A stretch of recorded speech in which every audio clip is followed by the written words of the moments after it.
ഇനി കേൾക്കാൻ പറ്റാത്ത കുറേ ശബ്ദങ്ങൾ, ഫോർ എക്സാമ്പിൾ ജയചന്ദ്രൻ സാറിൻ്റെ ശബ്ദങ്ങളൊക്കെ AI വഴിക്കും അങ്ങനെ ആലോചിച്ചിട്ടുണ്ടോ? AI-ൽ ഞാൻ 2-3 പാട്ട് കേട്ടു. ജഗ്ജീത് സിംഗ്, അത് പിന്നെ റഫി സാബ്, ഇവരുടെയൊക്കെ പാട്ടുകൾ AI വഴി ഇപ്പൊ ഈ അടുത്ത് റഹ്മാൻ സാറിന്റെ പാട്ടിൽ ഷഫീഖ് ചെയ്തല്ലേ?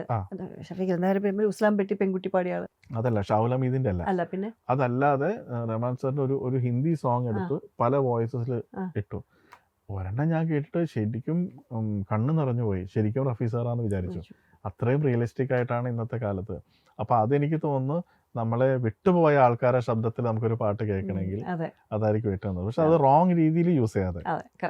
അതാണ് അതെനിക്ക് ജയചന്ദ്രൻ സാറിന്റെ നല്ല റിലേഷൻഷിപ്പ് ഉണ്ടെന്ന് എനിക്കറിയാം. ജയേട്ടനുമായിട്ട് ഡെഫിനറ്റ്ലി എൻ്റെ ആദ്യത്തെ ഹിറ്റ് ജയേട്ടന്റെ വോയിസിലാണ് കേൾക്കുന്നത്, സ്വയംവര ചന്ദ്രിക.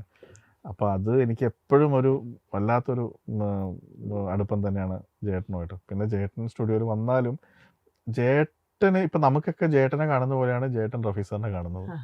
ഇപ്പൊ ജയേട്ടന്റെ മൂഡ് ശരിയാക്കാൻ ഫസ്റ്റ് നമ്മൾ ചെയ്യുന്നത്, ജയേട്ടൻ മൂഡ് ശരിയല്ലെങ്കിൽ വെറുതെ റഫി സാറിന്റെ ഒരു കാര്യം പറഞ്ഞാൽ പിന്നെ ജയേട്ടൻ സെറ്റാണ്. പിന്നെ അവിടെ നിന്ന് അങ്ങോട്ട് നമ്മളെ പാട്ട് അവിടെ ഇരിക്കട്ടെ, നമുക്ക് റഫി സാറിന്റെ 2 പാട്ട് വായിക്കാം. അപ്പൊ എന്ത് ചില പാട്ടുകളൊക്കെ ആകുമ്പോൾ ഞാൻ പറഞ്ഞു, ചേട്ടൻ എനിക്ക് എന്റെ BGM എന്ന് പറഞ്ഞുകൂടാ, അത് ഞാൻ മൂളാ, നീ വായിച്ചാൽ മതി എന്ന് പറഞ്ഞിട്ട് പിന്നെ കുറെ നേരം നമ്മളിവിടെ റഫി സാറിന്റെ കുറെ പാട്ടുകൾ ഒരുമിച്ചിരുന്ന് വായിച്ച്. അപ്പൊ ഇപ്പോഴും ഞാൻ വിശ്വസിക്കുന്നത് ഈ ലൈഫ് ആഫ്റ്റർ ഡെത്ത് എന്ന് പറഞ്ഞൊരു സംഭവം ഉണ്ടെങ്കിൽ അദ്ദേഹം തീർച്ചയായിട്ടും റഫി സാറിന്റെ അടുത്ത് എത്തിയിട്ട് അദ്ദേഹത്തിന്റെ സ്നേഹം അറിയിച്ചിട്ടുണ്ടാവും. അതാണ് ഞാൻ അദ്ദേഹം മരിച്ചു പോയി എന്നുള്ള ന്യൂസ് വന്നപ്പം ഫസ്റ്റ് ഞാൻ വിചാരിച്ചത് അങ്ങനെ അദ്ദേഹത്തിന്റെ ആഗ്രഹം ഇപ്പൊ ചിലപ്പോൾ നടന്നിട്ടുണ്ടാവും.